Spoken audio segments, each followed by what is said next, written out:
Shakedown. My name is Ryan Forbes, aka Rainforest. Once again, I'm here on my own, and we will once again see if we can try and get some help for Malone to come back on the show.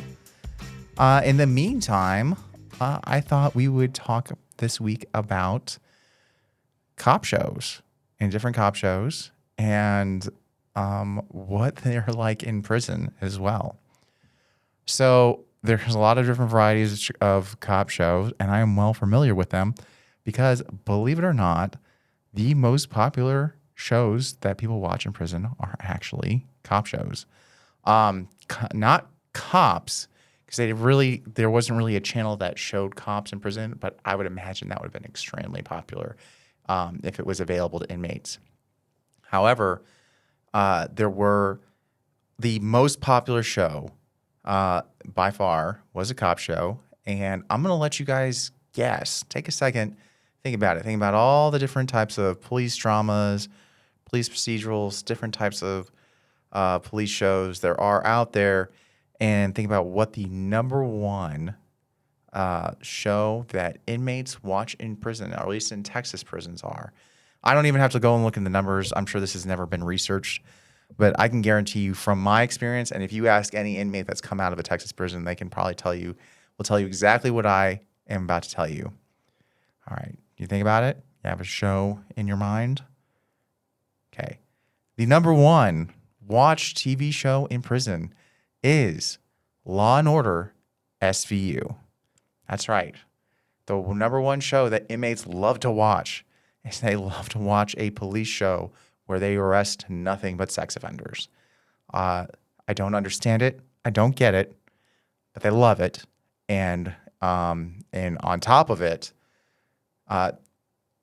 TNT and TBS and a lot of other stations play that show nonstop. It's crazy. Like, you can watch that show all weekend long if you really want to.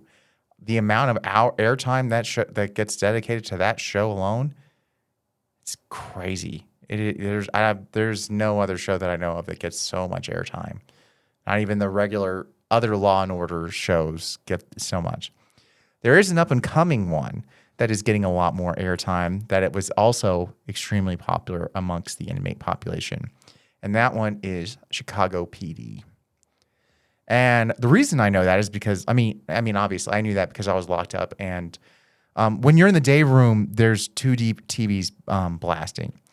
Generally, there is a TV put on ESPN, and if you if you touch that TV or ask for a channel check on that TV,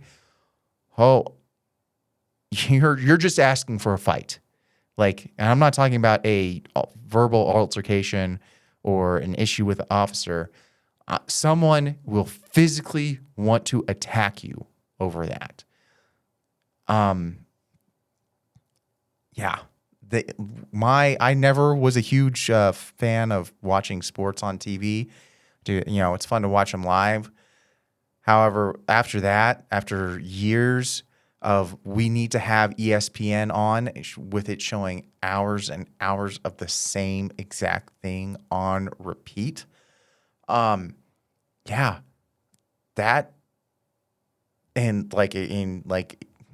watching people make the mistake of asking for a channel check on that channel. It made me really hate sports.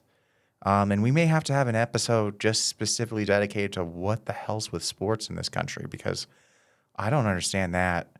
Though, here's the thing about why it's so important in prison.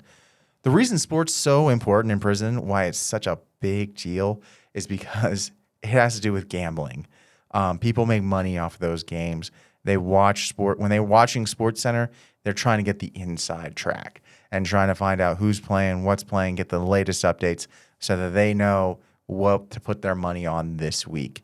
And like on Saturday and Sunday when the games are all going on, they've got their money on. And it doesn't matter. It doesn't matter if it's football, like football season's over or basketball season's over. There's money on some sort of game going on. There's always money changing hands on sports. And I'm sure if you go and look at the rule book, on Texas prisons or whatever prison, they'll say, "Oh, but gambling's not allowed." Yeah, lots of things are not allowed in prisons, yet they manage to find their way in, and gambling happens constantly, constantly. Um, just like drugs happen all the time, and just like sex happens all the time. All of them not supposed to happen. Oh, cell phones, illegal. You get a free world charge. You get a new charge on there. Guess what you'll find all over prisons? Cell phones. Um, the media is happy to find ways to slip them in so that inmates will take pictures and things like that so that they can, they can report on stories and stuff like that. It's crazy. But yeah, that's, I mean, it's interesting. I don't understand the thing with sports. So on the other TV is what we call the movie TV. So usually that would at night, weeknights and on weekends, that would be changed to a channel that was playing movies and people would watch movies, which that usually ended up being whatever, the same, like during each month, like we only had access to certain channels. So like TNT, TBS, USA, and then the, ABC, CBS, NBC, and then Fox News. And that's it. Those are like our channels, and ESPN. So that's it. So, and TNT, USA, and TBS play a lot of the same movies over and over again. And when one's in rotation, it'll play on all of those channels. And so we knew those movies. We knew Lord of the Rings backwards and forwards. We knew The Matrix backwards and forwards. We knew what else we have. Where's some of those? There's a bunch of those like big name movies that they play. Well, they started playing Harry Potter, but they didn't. That was actually one they didn't play a whole lot of. But there's certain big name movies. Lord of the Rings and The Hobbit was those movies. They played them to death. Star Wars movies. Oh gosh, Star Wars. Yeah, those got played a lot. So yeah, and whenever a new movie came out, you would not find a spot on the bench. So anyway, since the movies were always usually the same, people wanted something quote unquote different. And that would end up being those lovely cop shows. And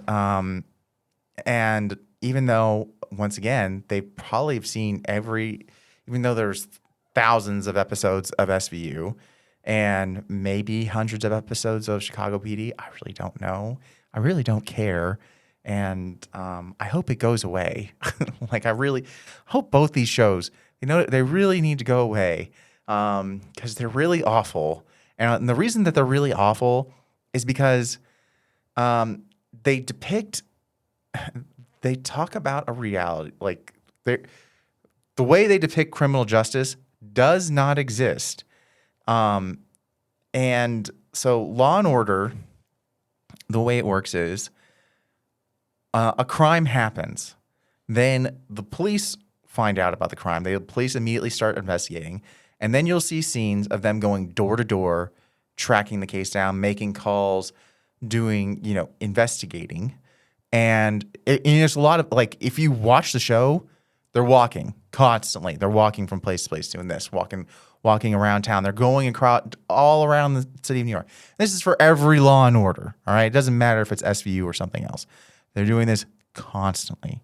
Constant movement, constant tracking down until they find their perp, all right? And they find the perp, and then they bring him in for questioning, and they hit him hard. They hit him hard with these questions, and they're trying to get answers out of him, and it's they don't care about the rules.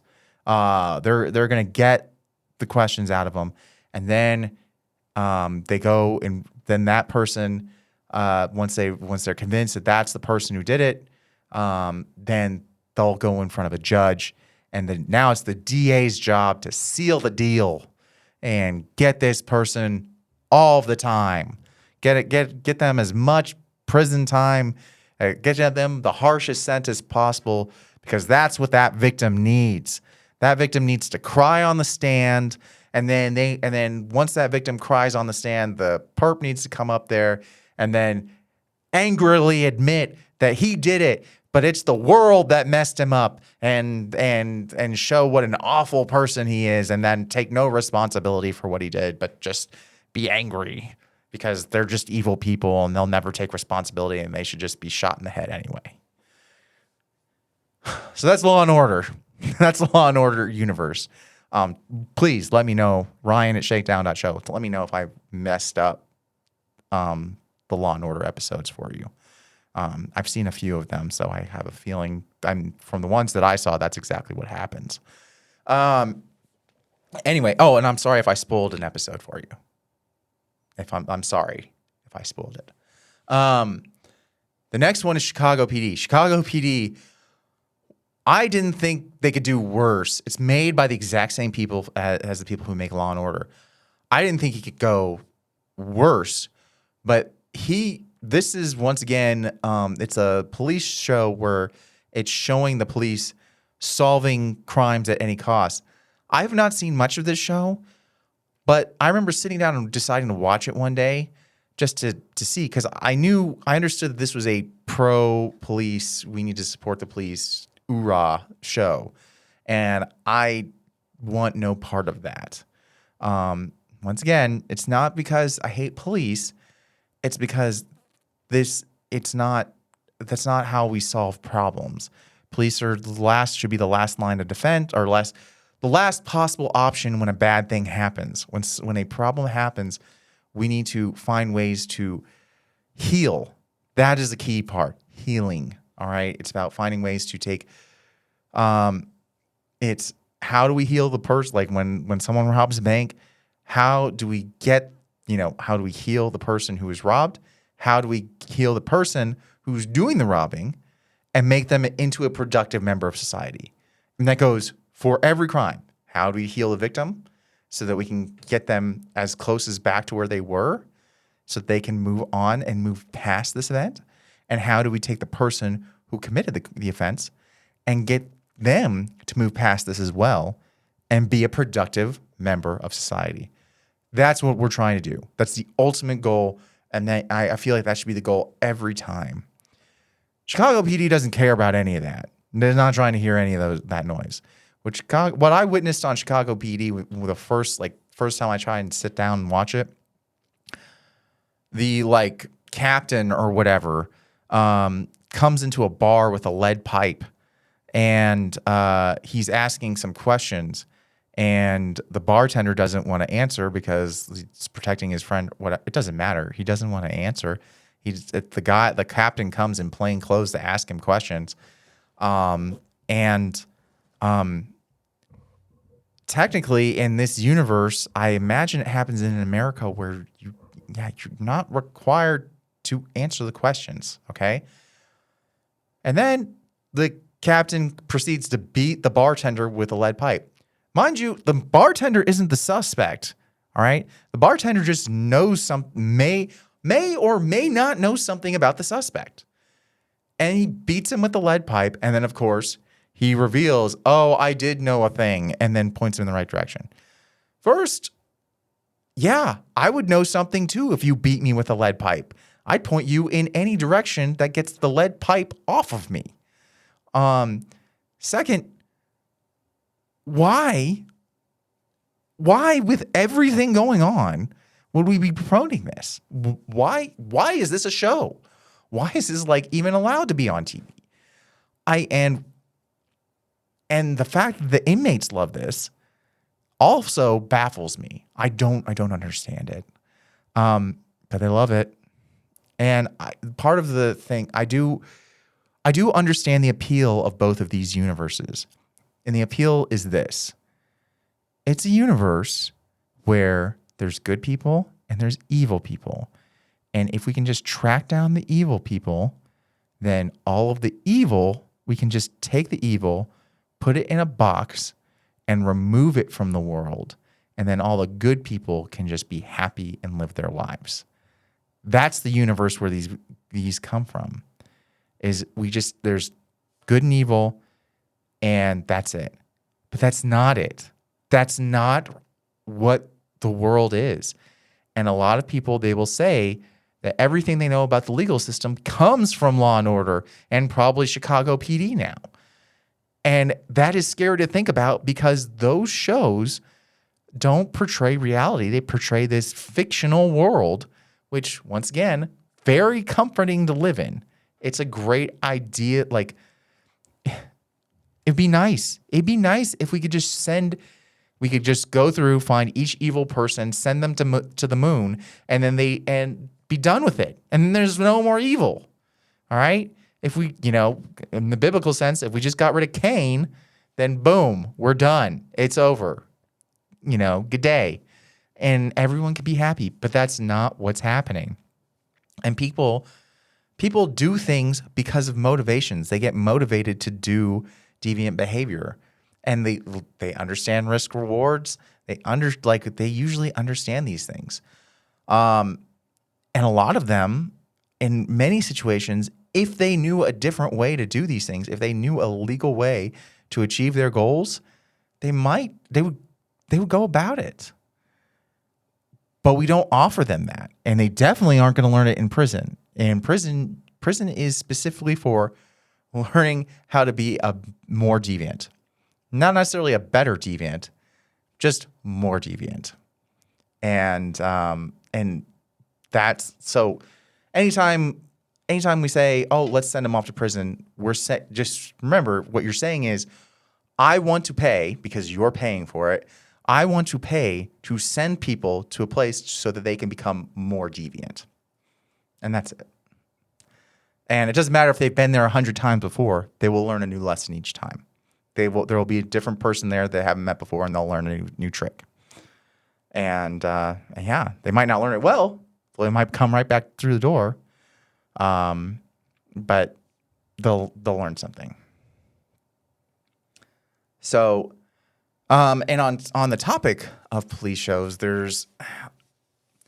let's also talk about true crime, which is another extremely popular thing. Not so much in prison. We didn't really have access to it except for like Dateline, though Dateline was very popular in prison. But true crime, I know, is super popular. Like, we kind of like started advertising on true crime podcasts because I kind of wanted to steal some of that audience, get them listening to this, to say like, hey, this is what's going on in prison, and also maybe stop listening to true crime podcasts because that's messed up. So let's explain why true crime podcasts are messed up and why true crime is kind of a misnomer. There are some great true crime ones. Like Serial is the thing that everyone goes to when they think of true crime. And I've listened to it. I love it. Because what Serial does is that it shows Serial is called Serial because This American Life couldn't show the complexity of the case that they're describing in a single episode. They had to break it down into a series. That's the great part about Serial. They took it and they took the time and effort and do it. But that's not what most true crime podcasts do. I mean, some of them do. Some of them are, and I want to be clear. I don't listen to true crime podcasts. So I can't tell you, there might be some really great ones where they go into the nitty gritty and the details and try to understand what's what. My problem with it as a theory though, like as in general, and with it being super popular, is that true crime podcasts focus on like the Zodiac killer and like mass murderers, and they want to focus on the worst of the worst. Which, when you focus on the worst of the worst and you're binge listening to the worst of the worst cases out there, or like when you're watching a marathon of Dateline or Investigative Discovery, and all you're seeing is husband after husband killing their wife after wife over and over again, you're gonna think that everyone's killing everyone. And that's not really what's all going on. Does it happen a lot? Yeah. But does it happen it doesn't happen to the extent that what you're thinking of. And these people, the reason they have a show, either an hour long or a several episode series, is because these are really extreme cases. The fact that in a lot of these, they get trials. There's an extensive investigation. Those things don't happen in most cases. And statistically, 95% of cases do not go to trial. So think about that. Think about if every true crime podcast and every investigative discovery or Dateline has a trial in it, they're only in the 5%. So they're picking and choosing from a very small sample. They are not doing they're not showing the representative masses of what's actually going on out there. So this is why I really don't like true crime. I really think it needs to be toned down, or it needs to be changed so that you can really get into the real true crime, which is sometimes the true crime. Really what you should be, a lot of times, what you really need to be questioning in the true crime department is not necessarily the criminal. You really don't need a big, long story about the criminal. Sometimes you need a big, long story about what the history of the law that goes into it. Because I can tell you, if someone gets in trouble for a pound of cocaine versus a pound of crack, one of those is a life sentence. And there's a long history behind that law that is really scary to learn about. And the same thing with when I started looking into the difference between different types of manslaughter. I mean, it's scary to think that if I just, instead of, if I did everything the same, I got drunk, I blacked out, and then I killed someone, or I could even kill several someones. But if instead of getting behind my car, I was the foreman on a construction site, and then I killed a bunch of people because I was drunk and not taking care of things, but because I was in the lead role or whatever, it would be totally different, and it would be a misdemeanor. That's scary. It's entirely scary. So these are the laws to me are some of the scariest things that need to be looked into, and things that we don't think about. And it's something that we have to we should think about really diving into and learning about. But learning about the individual criminal and all that kind of stuff, sometimes it's good because I want everyone should feel like each person is each criminal is a person. There's a history. There's even the Zodiac killer and Manson and all that. There's a history behind there. There's a long story that goes in there. And it's good to know, because you should think it should be complex and difficult, and there's motivation, there's motives in there, and they get twisted, and there's all sorts of crazy stuff in there as well. And even though it's not you, you should understand what is there.